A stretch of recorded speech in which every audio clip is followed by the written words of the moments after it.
The oldest and perhaps most foundational of the esoteric arts and sciences is astrology. Once considered as a holistic unity, astrology is separated in the modern day from astronomy. In this episode, we'll review some fundamental differences and essential compatibilities between the two, and give a basic introduction to the study and practice of astrology as a primer to further episodes in an astrology series of lectures. I'm Ike Baker, and this is Arcanvm.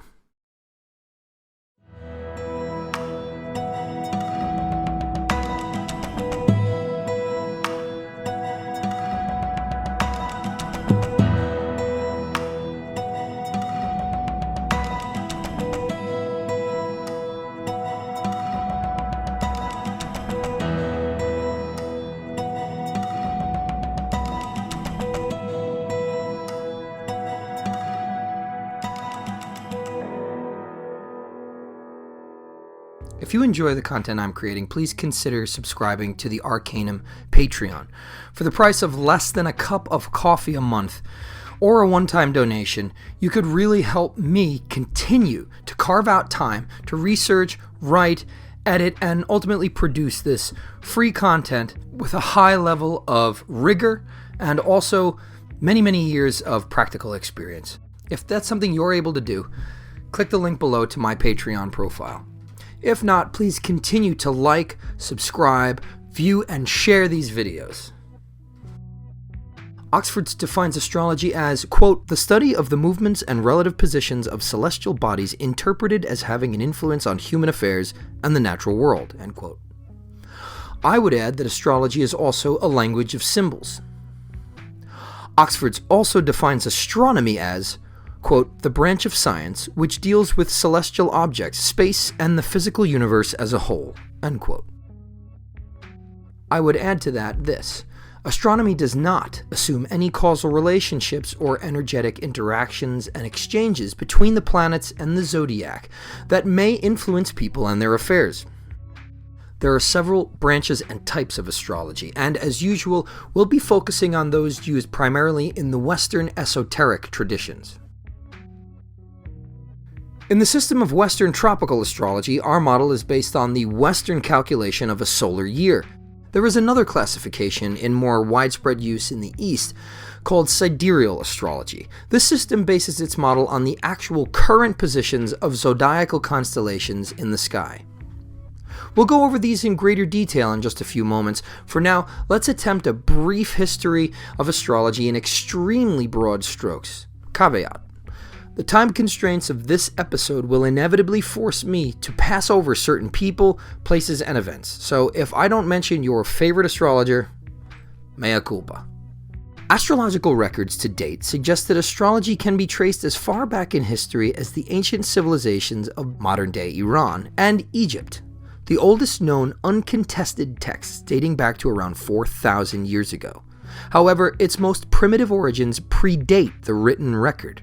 Although there are extant records dated to the 3rd millennium BCE of the observance of celestial omens in ancient Sumer, the first integrated, organized system of astrology seems to have emerged in the ancient civilizations of modern-day Iran during the 2nd millennium BCE, according to current archaeological evidence. Up until around the 18th century, Babylonian astrology was concerned mostly with electional astrology, or astrology based on favorable times to begin or perform tasks and projects, and mundane astrology, associated mostly with affairs such as politics and economics. For the most part, astrology was used to benefit the state and commonwealth. The first record of astrology as a method of divination in this area is dated to 1875 BCE. The texts dating from around 1600 BCE make reference to an oral tradition in Babylonian astrology, the content of which can only be speculated upon. We do know, however, that it was in ancient Babylonia where the clear division of the zodiacal belt first appears as an element in astrology.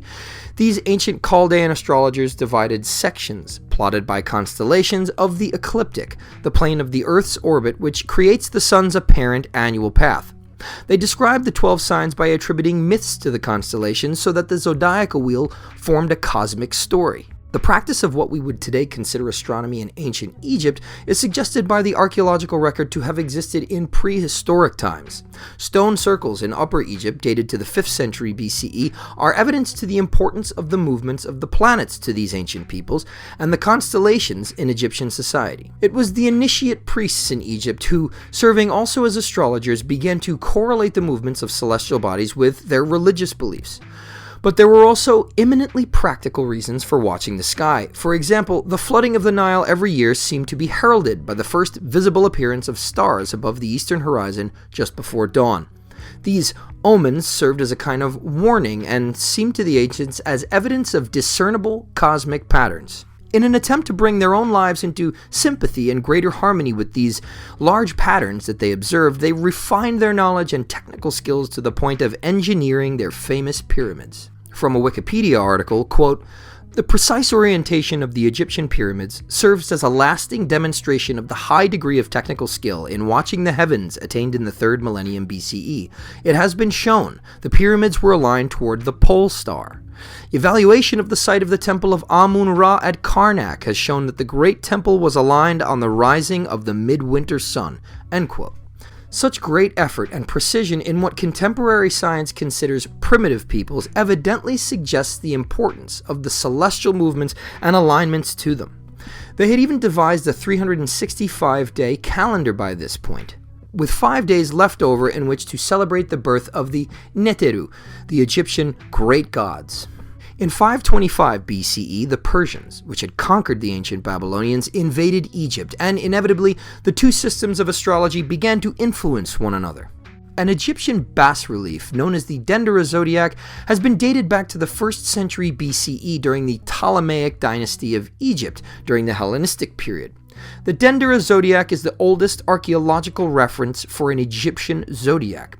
It is believed to be the only surviving map of the ancient sky and contains zodiacal signs which have survived to the present day: Taurus the bull and the balance scales of Libra. Astrology flourished in the coastal regions and trade routes of the Mediterranean during the Hellenistic period, which has recently become the key period from which a Hellenistic or traditional astrological resurgence has stemmed. Due largely to the work of Project Hindsight, an academic institution founded for the purpose of translating original astrological sources and texts, a wealth of translational work and a groundswell of interest has occurred in the past decade surrounding both the history and practice of Hellenistic traditional astrology. Thanks to astrologers and scholars such as Demetra George, Chris Brennan, Benjamin Dykes, and others, Hellenistic and traditional astrology have been brought to the fore of serious interest, study, and reconstruction of some core astrological practices that had been lost to us for upwards of 1,000 years in some cases. One of the most significant instances of this is the Anthology of Vettius Valens, which, upon translation, made techniques such as profections and considerations such as sect available to modern astrologers. It is during the Hellenistic period that we find the attributes of what would eventually become classical astrology through the cultural syncretism of Greek, Egyptian, Babylonian, and Roman influences converging in the cultural epicenter of Alexandria, Egypt at that time. Alexandria, named after Alexander the Great, was a center of learning and a hub for the exchange of ideas and philosophic discourse. Some of the most famous and influential teachers of the ancient world had residency there. It is at this period that we find the planets, signs, houses, and aspects, the four principal elements of modern astrology, finally collated and systematized. Under the Roman Empire, until its fall in the 5th century CE, astrology was studied widely in many regions of the empire. However, with the subsequent barbarian invasions and the disintegration of the Roman system of learning, astrology all but disappeared from Europe for a time. Then came the Middle Ages and the time of Catholic supremacy. During this time, however, there were still practitioners of astrology, many of them highly educated. Interestingly, during this time, astrology began to be incorporated into a theory of medicine. The Arabic study of astrology during this time brought a great deal of expansion to and preservation of the art. Then, in the 12th and 13th centuries, the beginning of the Renaissance, many of the Arabic, Greek, and Coptic astrological texts were translated into Latin, the academic lingua franca of the time. This created linguistically unified codices from which the educated of the West could now draw from and preserve for future academics. An example of this was in the Hippocratic corpus.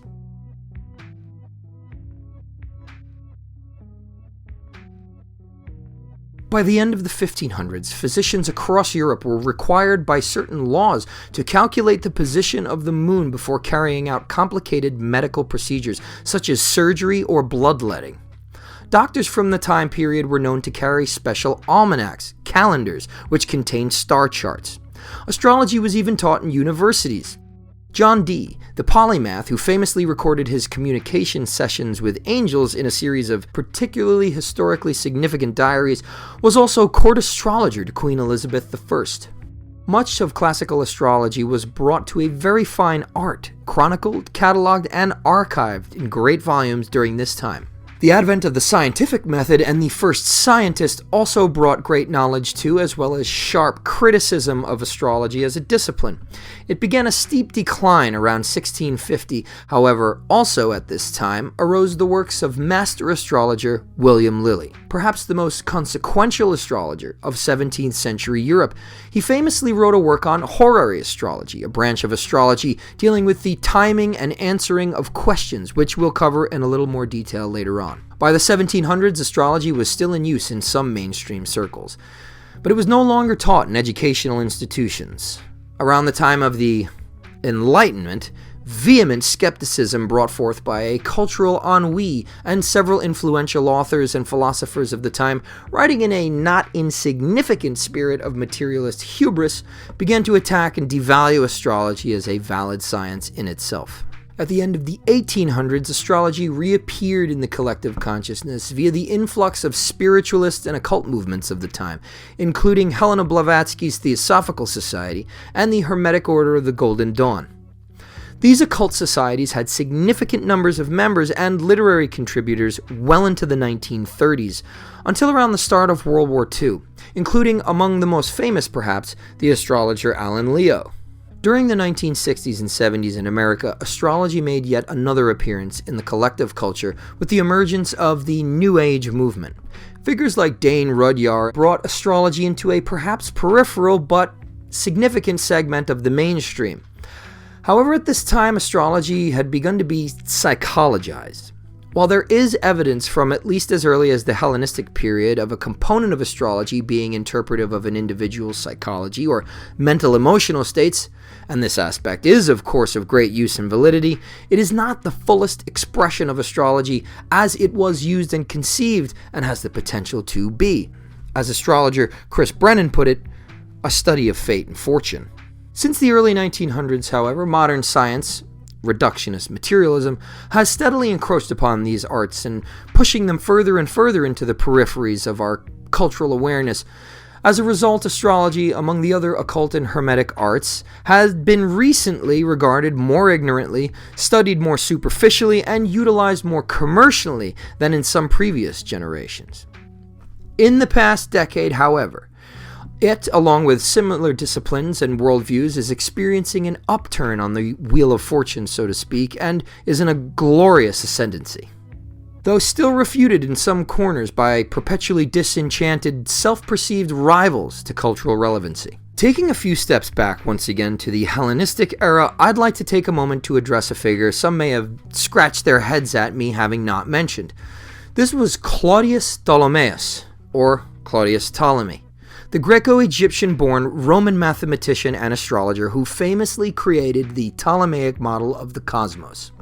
This model, influenced by the Platonic cosmology first elaborated in the myth of which we covered in detail in episode 4 of the channel, became the accepted model of the known universe of the time, and for 1500 years.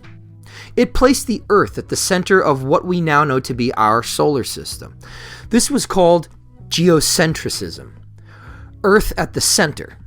While we know this not to be the case from a scientific standpoint, it has a much simpler and more important context in astrology. That being that the Earth and our physical bodies and spatial locations are the particular vantage points from which we stand and view the observable universe, outward. With this key point in mind, we can clearly see how easy it is to miss the point when needing to shoehorn everything into a single reductionist paradigm. Rather than the geocentricism of former generations of astrologers, we recognize the inevitable perspective from which all observation must necessarily take place, particularly in a branch of study concerned with the fate and consciousness of the individual. We term this centrality of Earth-based perspective the geo-referential perspective. All this is to say that the geo-referential perspectives in astrology do not mean to imply Earth is at the center of the physical universe, but rather that our point of reference begins here. We view the universe from our position outward. A central idea in any kind of astrology is the ecliptic. The ecliptic is the apparent path of the sun in the sky as observed from Earth. We say apparent because we understand that we are moving around the sun. However, the sun is also moving through space as well while we orbit around it. It is not still, but it is central. This path begins in the east at sunrise and ends in the west at sunset. In the northern hemisphere, this path runs along and culminates at a point called its zenith in the south or southern part of the sky. Ancient astronomers noticed that the sun seemed to pass through various constellations of stars in its trajectory through the sky and observed significant occurrences of patterns on Earth and in daily affairs when the sun was in a particular sign.